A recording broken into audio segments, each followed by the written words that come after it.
एक बार की बात है, कुछ साइंटिस्ट ने मिलकर के एक बहुत ही इंटरेस्टिंग एक्सपेरिमेंट किया। उन्होंने क्या किया कि एक बहुत बड़ा सा पिंजरा लिया, उसके अंदर 5 बंदरों को रख दिया और वहां पर एक सीढ़ी लगा दी। उस सीढ़ी के टॉप पर कुछ केले रख दिए। फिर उन साइंटिस्ट ने क्या किया कि जैसे ही कोई भी बंदर उस सीढ़ी पर चढ़ता केलों तक पहुंचने के लिए, तो ऊपर से ठंडे पानी की बारिश करने लग जाती। तो जैसे ही वो ठंडा पानी गिरता उस बंदर के ऊपर जो कि सीढ़ी पर चढ़ रहा था, वो फटाफट से नीचे आता तो पानी बंद हो जाता। फिर दोबारा से कोई और बंदर उस सीढ़ी पर चढ़ता उन केलों तक पहुंचने के लिए, दोबारा से यही होता। दोबारा से ऊपर से ठंडे पानी की बारिश होती, वो बंदर जैसे ही नीचे आता दोबारा से बारिश बंद हो जाती। तो बंदरों ने इसका मतलब यह निकाला कि जैसे ही कोई भी सीढ़ी पर चढ़ता है तो ऊपर से ठंडा पानी गिरता है। फिर उसके बाद में जैसे ही कोई भी बंदर उस सीढ़ी पर चढ़ने की कोशिश भी करता तो बाकी के बंदर सब इकट्ठे होकर के उसको पकड़ते, उसको मारते, उसको पीटते और उसको नीचे गिरा देते। फिर दोबारा कोई कोशिश करता, दोबारा उसके साथ भी ऐसा ही होता। फिर उन साइंटिस्ट ने क्या किया कि उन 5 बंदरों में से एक बंदर को उस पिंजरे में से निकाला और उसकी जगह एक नए बंदर को उस पिंजरे के अंदर डाल दिया। अब उस बंदर को नहीं पता था कि यहां पर क्या खेल चल रहा है। उसको जैसे ही सीढ़ी के ऊपर वो केले नजर आए, वो फटाफट से उस सीढ़ी के ऊपर चढ़ने लगा। अब की बार साइंटिस्ट ने कोई बारिश नहीं करी, लेकिन फिर भी जो बाकी के बंदर थे उन्होंने इसको पकड़ा, सीढ़ी से नीचे उतारा और मारते पीटने लग गए।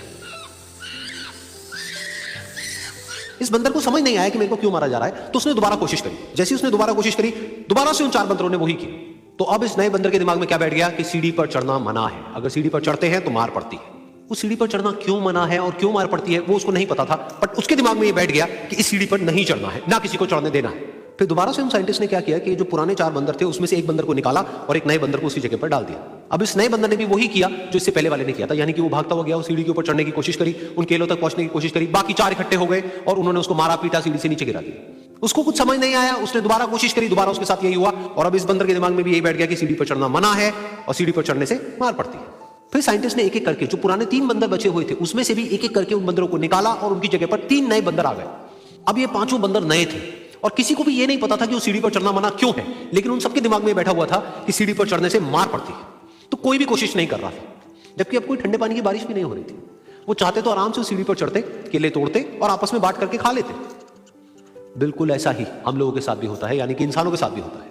हजारों साल पहले कोई प्रथा बनी होती है, कोई रीति रिवाज होता है जिसके पीछे कोई ना कोई वजह होती है, लेकिन वो वजह खत्म होने के बाद भी वो प्रथा चलती रहती है, वो रीति रिवाज चलते ही रहते हैं। किसी में इतनी हिम्मत नहीं होती है ये पूछने की कि हम क्या कर रहे हैं, क्यों कर रहे हैं, बस सबको ये पता होता है कि ऐसा ही होता है।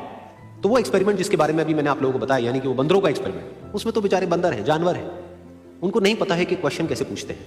लेकिन अगर हम इंसान होने के बावजूद भी क्वेश्चन ना करें तो हमारे में और जानवरों में क्या फर्क है, सोचिए।